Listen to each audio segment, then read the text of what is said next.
Viewer discretion is advised.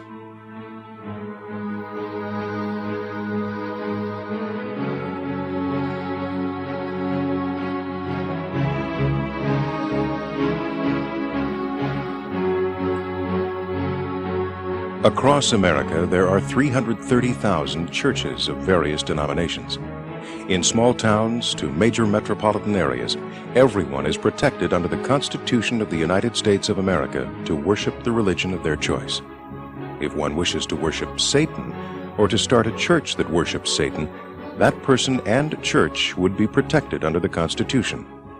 In fact, there are many satanic churches in America today. Some may even be in your own neighborhood. But because many operate underground, you may not even know they exist. With their constitutional rights guaranteed, why would they choose to operate in secrecy? With the apparent surge in cults and satanic activity, American Expose went undercover to ritual locations in Virginia, in temples in San Francisco, and into the minds of ex-cult members, most of whom still hide from the very cults they were once involved with. From reports of sacrificed animals, missing children, and chilling murders, reportedly from human sacrifice to the victims of ritual abuse, who for the first time have come forward to tell their stories of abuse, Satanism, and sacrificial murder. That part of us that took over, that had the rage and the strength and the anger that could take that knife and stop you screaming. And of course afterwards then, they turn it back on you. Now it's your fault. You killed him. If you ever tell, you'll go to prison because you've murdered a person.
Satanism is an anti-religion, developed in reaction to and as an opposition to Christianity.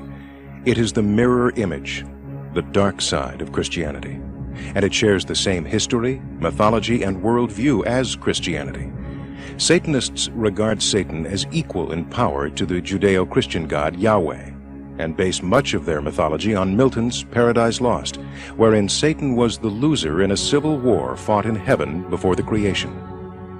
Satanists believe that Yahweh was not necessarily the more noble of the antagonists, merely the winner, and disaffected by Christianity, they chose to side with its opponent, reversing all Christian rites and symbols, especially those of Catholicism.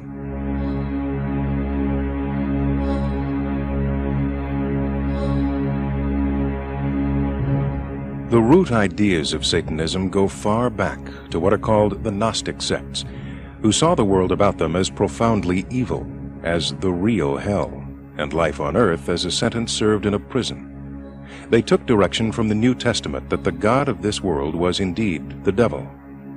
In the story of the temptation of the wilderness from Matthew 4, the devil offers Jesus all the kingdoms of the world and the glory of them, implying that the gift is his to make.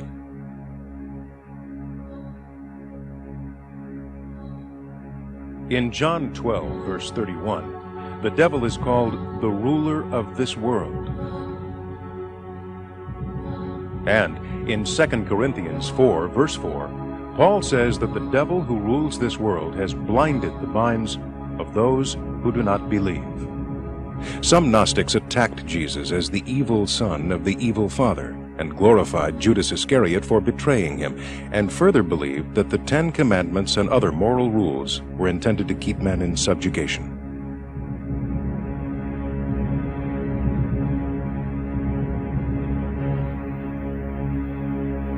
A group known as the Cathars kept the Gnostic ideas alive, maintaining that the God of the Old Testament was the devil, and attacking the Roman Catholic Church for worshiping this devil.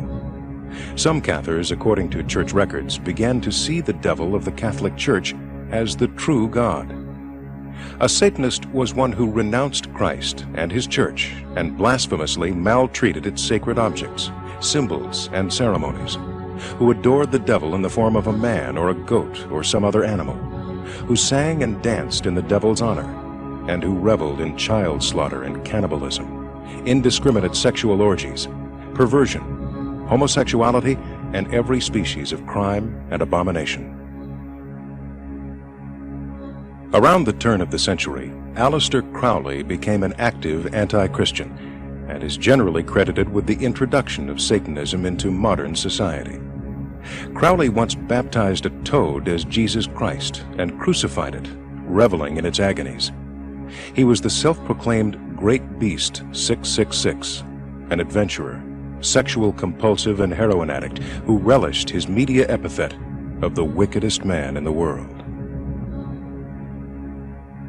One of the world's largest modern-day satanic churches is the Church of Satan, founded in San Francisco in 1966 by Anton LaVey, who teaches that Satanism is a symbol of the material world and the carnal nature of man. Their scripture is LaVey's Satanic Bible, which, as with everything else involved with Satanism, is the opposite of Christianity. The following are just a few excerpts. I am a Satanist. Bow down, for I am the highest embodiment of human life. If a man smite thee on one cheek, smash him on the other. The only way that Christianity can ever completely serve the needs of man is to become as Satanism is now. Satanism condones any type of sexual activity, be it heterosexual, homosexual, bisexual, or even asexual. Satanism is a religion of the flesh rather than the spirits. Reports, estimations, and statistics regarding satanic activity and occult practices in general range from the very minimal to the outright startling. In America today, it is difficult to get an accurate picture of what really is going on in the occult world, and more specifically, what is happening in satanic cults.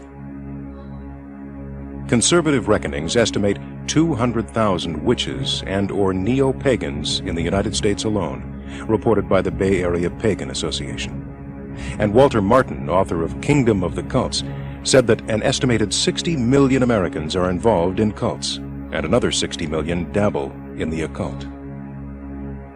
The Cult Research Directory, published by Cornerstone Press in Chicago, now lists more than 400 individuals and organizations, reports Christianity Today. Some professionals in the field, like Professor of Anthropology John Connor, an expert in cult and occult activities, feel that the current occult and satanic activity in America is not the problem the media often portrays it to be. It's very easy to assume that it's almost to the extent of an international conspiracy, and it really isn't. This is, for young people, some young people, is a normal form of rebellion. There are some, of course, there will be. And out of a population of 250 million, it would be surprising if there weren't some groups that were doing this rather seriously. But by and large, I think a lot of it is just simply overblown, and people get very, very excited about something that is a little bit more than play acting. While occult activity to some can be casual in nature, there is a more serious, darker side being reported as well, a side which is sometimes frightening and dangerous, even deadly. Sacrifice, taken from the Latin sacrum, meaning holy, and facere, meaning to make. The act of offering the life of a person or animal or some object in propitiation or homage to a deity, something so offered. Eric Pryor, former high priest of San Francisco's New Earth Temple and self-proclaimed ex-Satanist leader, was involved extensively in various levels of occult practice for almost 2 decades. Now a born-again Christian, Eric spends his time exposing and recounting the experiences, often bizarre or evil, that he encountered and even initiated while on the dark side. Human sacrifices are usually done by third world country orders such as Macumba and Voodooan orders. They are done by classical Satanists as well. One of the reasons why sacrifice was first used by the classical European Satanists was as a bastardization of all that was held sacred by the church at the time, hence the virgin sacrifice, hence the sacrifice of the infant, which of course was a representation of the infant Jesus being sacrificed. The spilling of virgin blood, of course, is another reason that they do sacrifices. They would fill the chalice up with this virgin blood and actually pass it around. It's all to make a mockery of that which the church holds sacred. Now, there are other types of human sacrifices. There are sacrifices of appeasement to appease the gods or God. There are human sacrifices that are done for the purpose of taking on the properties of that particular individual. More life force. It's believed by many occultists that the life force is in the blood. So if the blood is consumed, you consume the life force of that person. Now, if you're consuming the blood of a child who has a whole life ahead of themselves, of course you're consuming a lot of life force there. You're consuming something that's new. And, of course, it is, like I said, a bastardization of that which people hold holy. Now, there are many methods of sacrifice. There are sacrifices where people are tied down to altars and the bottom of their feet are slit open and the blood is drained. There's a sacrifice where the heart is removed and the heart is actually dried out and at a later date. They remove the heart and they put the heart aside and it's ground into a poultice, which is then at some point in time used in an incense. There are human sacrifices where there's dismemberment that takes place. Primarily, the dismemberment is for the getting rid of the evidence, if you will. So the occultists will dismember bodies and bury parts all over the place. Bodies are sometimes sacrificed not only for the taking on of that person's spiritual life force, but also to harvest bone. It's not uncommon to use bone in handles. It's not uncommon to use bone in various different incenses. It's not uncommon to use body parts in various different folk folk magic rites. Many of the satanic sacrifices are primarily animal sacrifices. Occultists are very smart, knowing that it is very hard to get rid of a human body, or any carcass for that matter.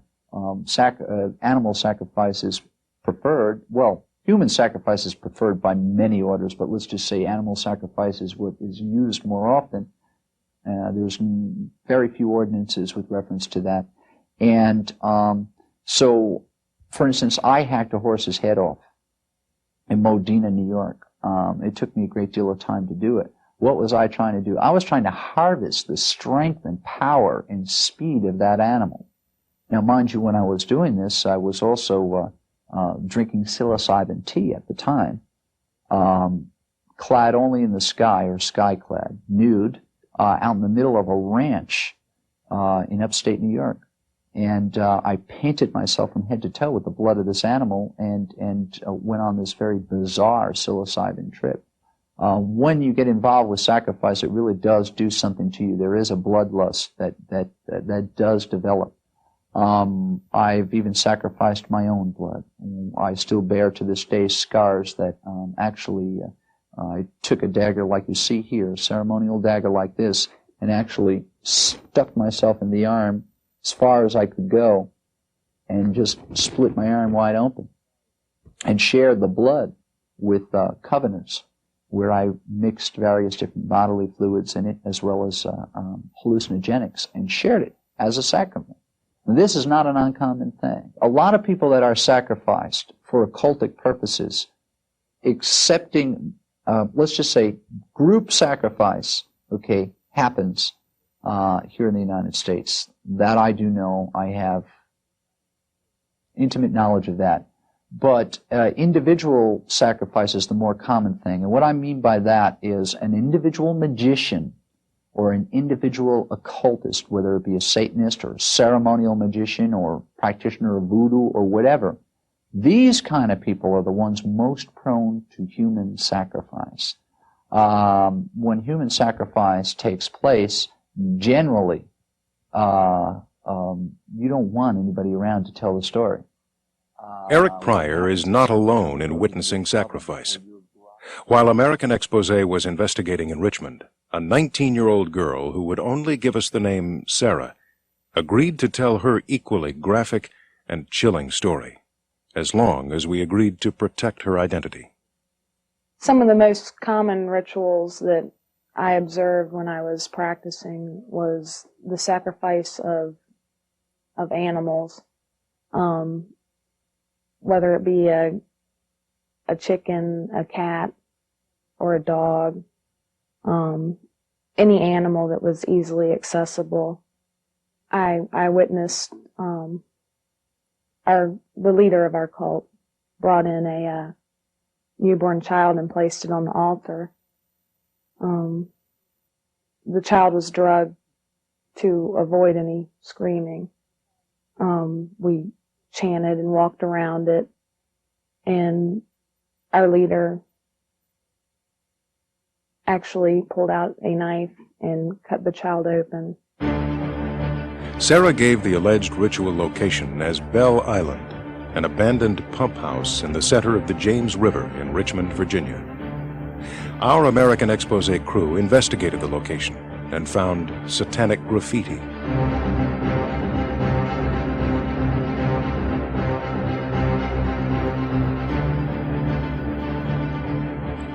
A cross, and a few spots where fires had been lit, but there was no indication of human or even animal sacrifice.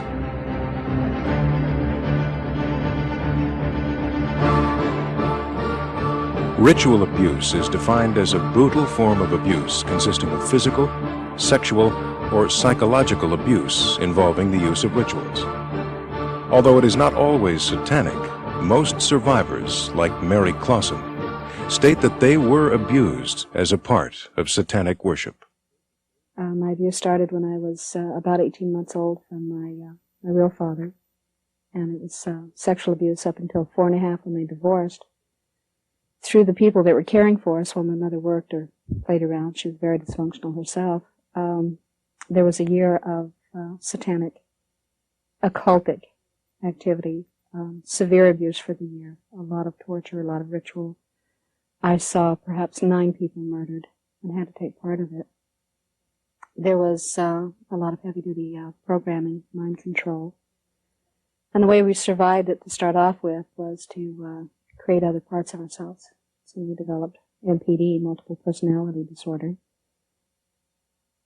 When things started falling apart, I guess it was just time for us to start dealing with issues. I entered therapy, and within 4 months I was in the hospital in a locked unit because I was extremely suicidal. And that's when I met the other parts of myself. I've been in therapy for 4 years now. There are 70 known altars, and we have been doing some fusions. So eventually one day we'll all be one person again. Many ritual abuse survivors claim that they have been programmed by their former cult, and that sounds, sights, and smells still bring back cult feelings and events. There were certain pictures that had hidden pictures in them, and there were certain sounds, certain phrases that they would repeat. and it would click into the old programming. You know, to remember, to forget, to follow them, to be with them, to just always have it in the back of my mind. If they had a man that they were teaching a lesson for talking and trying to teach us the same lesson, if you ever tell, this is what will happen to you. And we had to watch as they skinned his legs and then started on his arms. And remember hearing him screaming, and they kept telling us that he's hurting, he's in pain, and only you can stop the pain. If you let him hurt, then it's all your fault that he's in pain. And a knife was put in our hand, and there was a snapping, and that's when Jackie was born. You know, that part of us that took over, that had the rage and the strength and the anger that could take that knife and stop you screaming. And of course afterwards then, they turn it back on you. Now it's your fault. You killed him. If you ever tell, you'll go to prison because you've murdered a person. Other survivors, like one lady we will call T.S., is currently undergoing therapy to cope with the damage caused by ritual abuse. She has drawn pictures to help detail the graphic and horrifying events that happened to her between the ages of 2 and 6. And causing me to feel guilty about what took place, to feel like it was my fault. They didn't want me to remember, and they used a variety of ways to keep me quiet.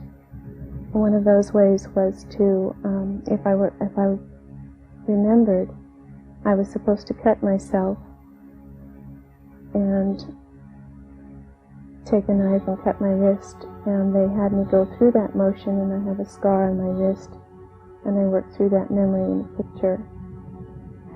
They also hung me upside down, used basically a cross in the shape of a Y, and they took whatever was good and turned it into evil. They put me in coffins with bugs and snakes, and then to destroy anything related to Christ or Christianity or a belief in God, they used a type of communion where they actually had me ingest blood and flesh, and drawings show being forced to drink blood. Another method of keeping me silent was to use shock treatment and types of electrodes in a programming ritual. Physical abuse was a part of keeping me silent. My fingers were burned on a stove. I was forced to watch pets killed and put in an oven, and I was told that if I talked, the same thing would happen to me. They would dismember bodies and then hang me upside down over a vat. I think it was acid, I'm not sure, but there were body parts, and they told me they would lower me into the acid if I ever talked about this. And one memory I had, in order to get the blood, they used me as the person to get the blood from. It was basically the lamb, the child of God. And they would put pins and needles in between my fingers, and I would be bled so that they could have communion.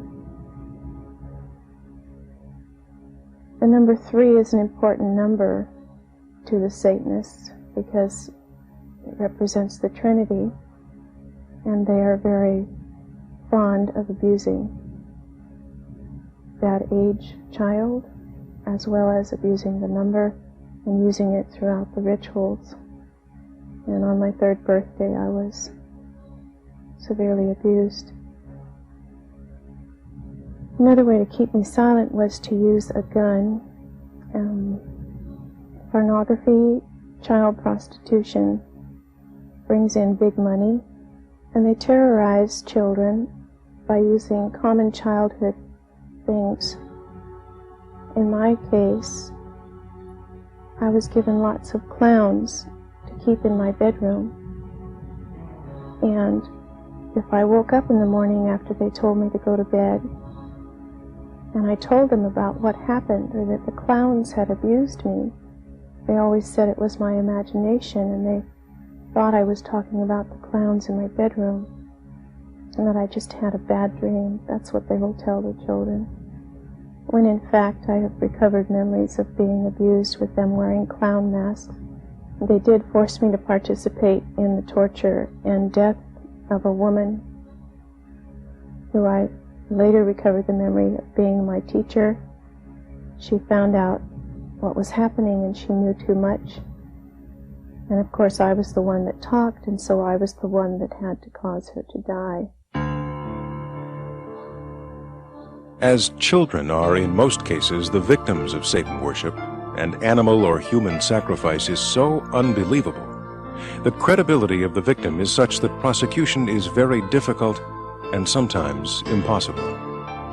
Although there are many serious cases of Satanism, many law enforcement officers agree that most cases, especially those involving teenagers, are simply cases of dabbling, although apparent satanic activity should always be investigated.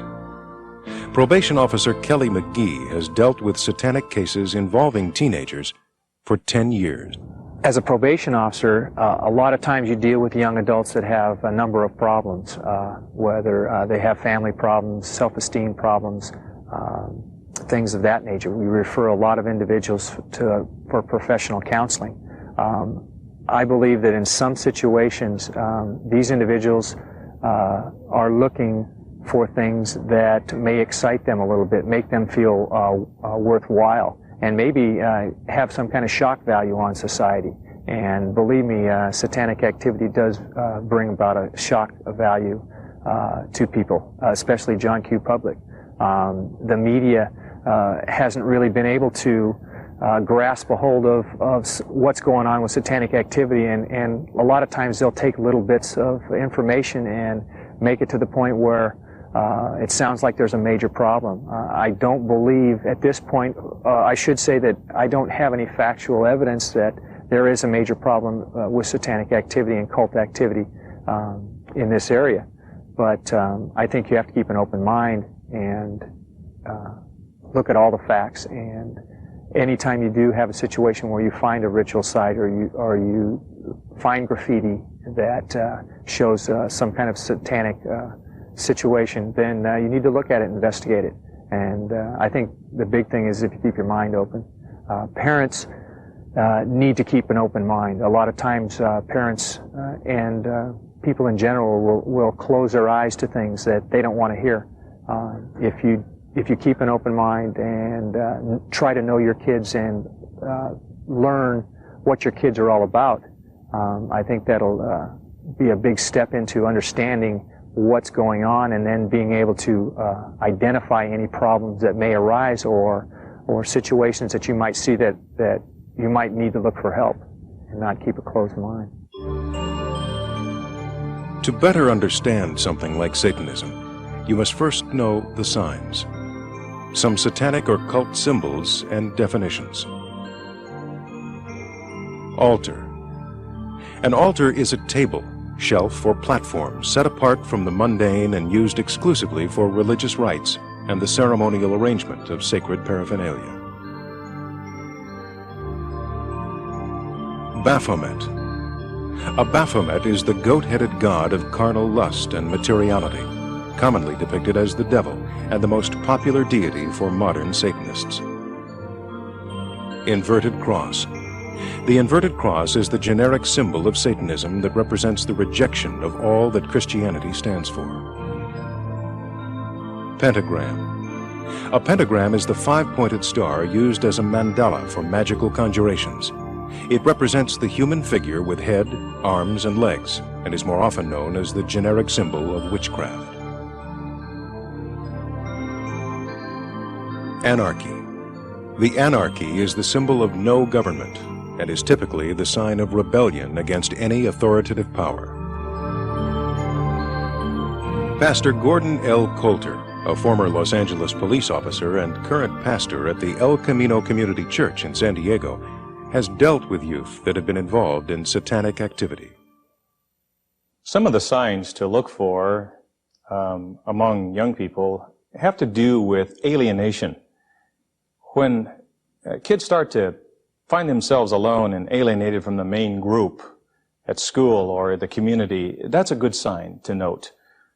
Another is, and it goes right along with that, behavioral signs of some contrast, where they were once maybe a pretty happy person, kind of becoming sad. And looking at the dark sides of things, I noted at the last county fair here in San Diego County, there was a lot of artwork of Satanism and demonic things and goat's heads. And those are the kinds of things that I would want to observe, and everyone's aware of that being a theme somewhat in some of the art classes and some of the graffiti and some of the expression among young men and women today.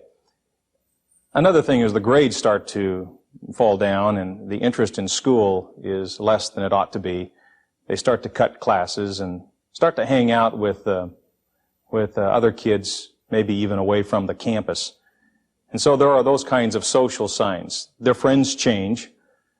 They become more like a group that is different from the ones that you might prefer as parents or you kids might have once been friends with. And the music starts to have a dark lyric, starts to have a message of suicide and gore and worshiping the devil himself. It's not a question of rock and roll or not rock and roll. I think that's going to be here as long as there are young people. But it really is the text of the music. Read it and know it and understand it and decide whether you want that for yourself or for your family.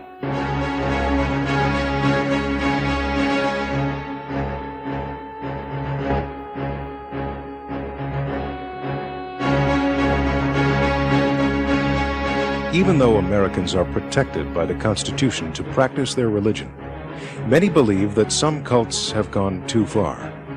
And what exactly is too far? Animal mutilation and sacrifice? Torture? Child abuse? Rape? Pornography? Or even human sacrifice?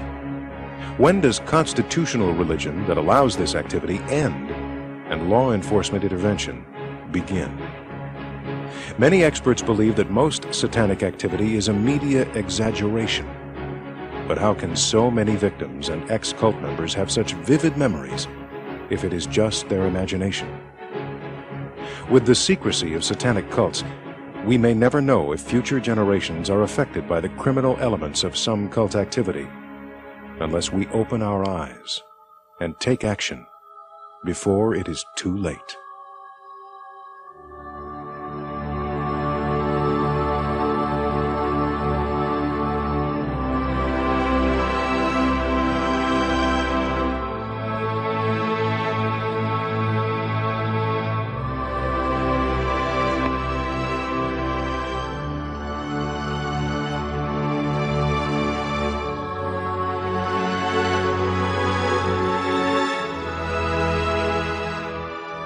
Birds and babies go away, mustn't tell, mustn't say. Mommy will get mad at me, must pretend I do not see. Nothing happened, don't remember. Helter-skelter, now dismember. Witches chant and babies burn, mustn't talk, it will be my turn. Letters, comments, and story ideas write to American Expose, 5221 North O'Connor Boulevard, Suite 1000, Irving, Texas, 75039, or fax us at 214-401-2344.